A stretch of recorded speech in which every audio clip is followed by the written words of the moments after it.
नमस्कार। देश की बात में आप सभी का अभिनंदन है, स्वागत है। महाकुंभ में एक अप्रत्याशित संख्या आई जिसकी कल्पना किसी को नहीं थी। ऐसा लगा कि आधा भारत कुंभ नहा गया, आधे भारत से ज्यादा कुंभ नहा गया जो सनातन को मानने वाले लोग हैं। 66 करोड़ से ज्यादा की संख्या।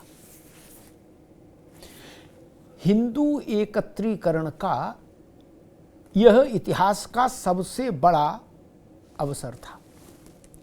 इससे बड़ा अवसर इतिहास में कभी नहीं आया, ज्ञात इतिहास में। कुंभ के ज्ञात इतिहास में भी कभी नहीं आया। अब लोग ये कह सकते हैं कि भाई 66 करोड़ 67 करोड़ इसलिए क्योंकि आबादी ज्यादा है। जी, ये तर्क ठीक है। वो कहेंगे कि 7वीं शताब्दी में 18वीं शताब्दी में आबादी इतनी नहीं थी, 16वीं शताब्दी में। ठीक, दुरुस्त बात है। हम कह रहे मान लीजिए किसी कालखंड में 1 करोड़ हिंदू रहे, क्या 50 लाख हिंदू आए, आधे से ज्यादा नहाने आए? प्रतिशत तो वही रहेगा, संख्या बदल सकती है। क्या कभी ऐसा हुआ इससे पहले कि आधे से ज्यादा सनातन धर्मावलंबी कुंभ नहा जाएं? इसलिए मैंने कहा ये एकीकरण का सबसे बड़ा प्रयोग है। इससे बड़ा प्रयोग भारत के सामाजिक जीवन में कभी नहीं हुआ। जब एक लक्ष्य के साथ, एक कामना के साथ 66 करोड़ लोग इकट्ठे हो गए कि त्रिवेणी में स्नान करना है। ये तो बात पुरानी होगी। आप सोचेंगे ये किस्सा क्यों लेके आ गया, अब इतने दिन बीत गए, कुंभ समाप्त हुए। ये इसलिए कि इस बृहद हिंदू एकीकरण ने, जैसे प्रधानमंत्री ने इसको कहा एकता का महाकुंभ, मुख्यमंत्री योगी आदित्यनाथ ने कहा कि सनातन की एकता का महाकुंभ है जिसमें जाति, पंथ और क्षेत्र, इन सब के बैरियर्स टूट गए। जिस घाट पर जगतगुरु नहाए उसी घाट पर ननकू, जिस घाट पर रिक्शा चलाने वाला श्रद्धालु नहाया उसी घाट पर अडानी अंबानी, अगड़ा पिछड़ा सब एक घाट पर, दलित ब्राह्मण सब एक घाट पर ही। अब मसला खड़ा होता है कि इस बृहद हिंदू एकीकरण से जो सामाजिक लोग हैं उनको ज्यादा ठीक है, उनके लिए देखने की दृष्टि दूसरी, लेकिन सियासी दलों की तो दृष्टि दूसरी होती है। अब देश में एक बड़ा वर्ग ऐसा है, खासतौर पर जो गैर भाजपाई दल हैं, उनमें इस बात को लेकर बड़ी गहरी चिंता है। ये मैं आपको बिल्कुल पुख्ता आधार पर कह रहा हूं, गहरी चिंता है।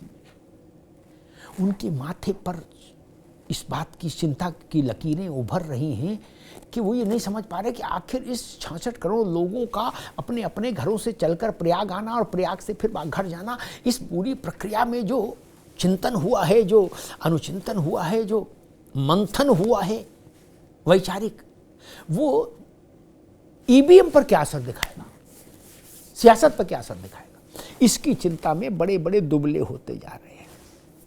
चूंकि अब इसका अनुमान इसलिए नहीं लग सकता क्योंकि ऐसा पहले कभी हुआ ही नहीं कि आधी आबादी कुंभ नहा गई हो, ऐसा कभी नहीं हुआ। तो इस जो चीज कभी पहले हुई नहीं उसका अंदाजा भी कैसे लगाएं? एआई भी फेल, आदमी छोड़ो, मशीन भी फेल, कि जो कभी हुआ ही नहीं उसका अंदाज कैसे लगा लें कि क्या हो करेगी जनता। और गांव गांव, कस्बा कस्बा, दुकान दुकान, चौराहे चौराहे, कचहरी तहसील, इन सब जगहों पर अब क्या चर्चा हो रही है। सामान्य जन की बात कह रहा हूं मैं, विद्वत जनों की बात नहीं कह रहा, राजनीतिक दलों के नेताओं की बात नहीं कर रहा। तो भारत का मन है, सामान्य जन जिसको हम भारत का मन कहते हैं, उसके मन में क्या चल रहा है, ये चिंता कांग्रेस के भीतर भी उत्पात मचा रही है। समाजवादी पार्टी को भी इसकी चिंता है गहरी, आरजेडी को भी चिंता है, ममता बनर्जी की पार्टी को भी गहरी चिंता है कि पता नहीं क्या जनता कैसे रिएक्ट करेगी जब वोट का अवसर आएगा। बिहार में भी वोट का अवसर आना है, बंगाल में भी वोट का अवसर आना है, दिल्ली में आई चुका कुंभ के दौरान। तो जनता ने देख ही लिया, विपक्षी दलों ने देख लिया कि बाबा रे बाबा, दैया रे दैया है, अमौसा का मेला, अमौसा का मेला। तब तो चल रहा था मेला। उस बीच मेले में केजरीवाल, मनीष सिसोदिया समेत अब चुनाव हार गए, और जो अजय माने जा रहे थे वो बनवास भेज दिए गए आम आदमी पार्टी, और भाजपा ने प्रचंड बहुमत से सरकार बना ली।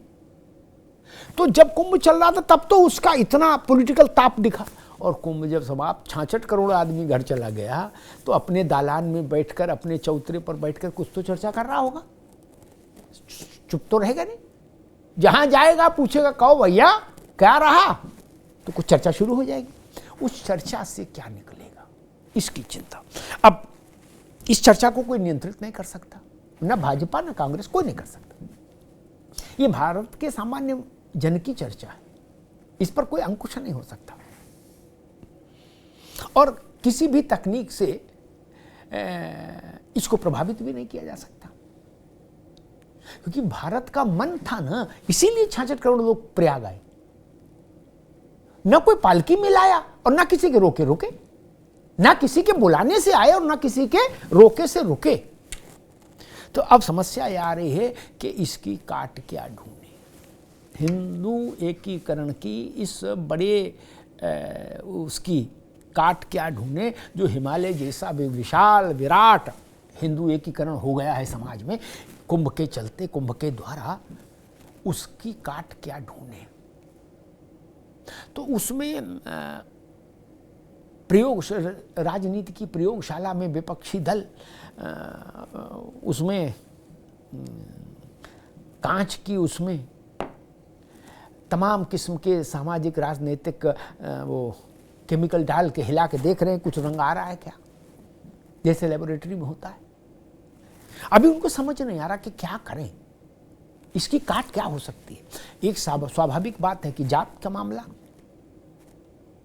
लेकिन कुंभ ने सबसे बड़ा जो काम किया है वो यही किया कि जात को के ताप को संगम के शीतल जल ने शीतल कर दिया। जात का जितना ताप था वही तो विपक्षी दलों की चिंता का कारण। तो फिर कुछ दलों के बीच में ये राय बनी कि चलो एम फैक्टर की ओर। तो अब एम फैक्टर की ओर क्या चलें, तत्काल कोई मुद्दा भी तो नहीं, तो मुद्दा बनाया गया औरंगजेब को। क्या बोले भाई इसको जरा देखो करके, इसमें कुछ जान है, मुद्दा चलता है आगे कि नहीं। अन्यथा इस मौसम में, होली के फागुन के महीने में अबू आजमी को किस डॉक्टर ने बताया था कि आप सरे राह सरे आम औरंगजेब के इश्क में गिरफ्तार हो जाओ, किसी ने बताया ना। और फिर किसने अखिलेश जी से कहा कि आप युद्ध में आ जाओ, किसने बिहार में कहा कि आप बिहार के राजनेताओं आप भी उतर आओ। कौन लोग हैं जो, तेजस्वी यादव ने कहा है कि बिहार में बाबा बागेश्वर कथा कह रहे हैं, तो बाबा बागेश्वर ने कहा कि ये देश रघुवर का है, बाबर का नहीं। अब इसमें तो कोई अनुचित बात नहीं कि बाबर तो यहाँ का डोमिसाइल है नहीं, बाबर को यहाँ की नागरिकता प्रमाण पत्र तो हासिल नहीं, इसलिए रघुवर का ही है। तेजस्वी यादव कह रहे बाबा को गिरफ्तार करो, बागेश्वर धाम के पंडित धीरेन्द्र शास्त्री को गिरफ्तार करो।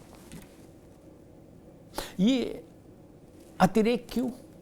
हालांकि वो तेजस्वी जानते हैं कि गिरफ्तारी उनके कहने से तो हो नहीं सही, लेकिन वो किसको मैसेज देना चाहते हैं बागेश्वर धाम के पीठाधीश्वर की गिरफ्तारी की मांग करके?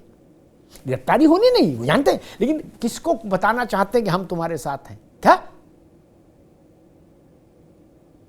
क्या ये कुंभ से उपजी हताशा निराशा का खेल है विपक्ष में?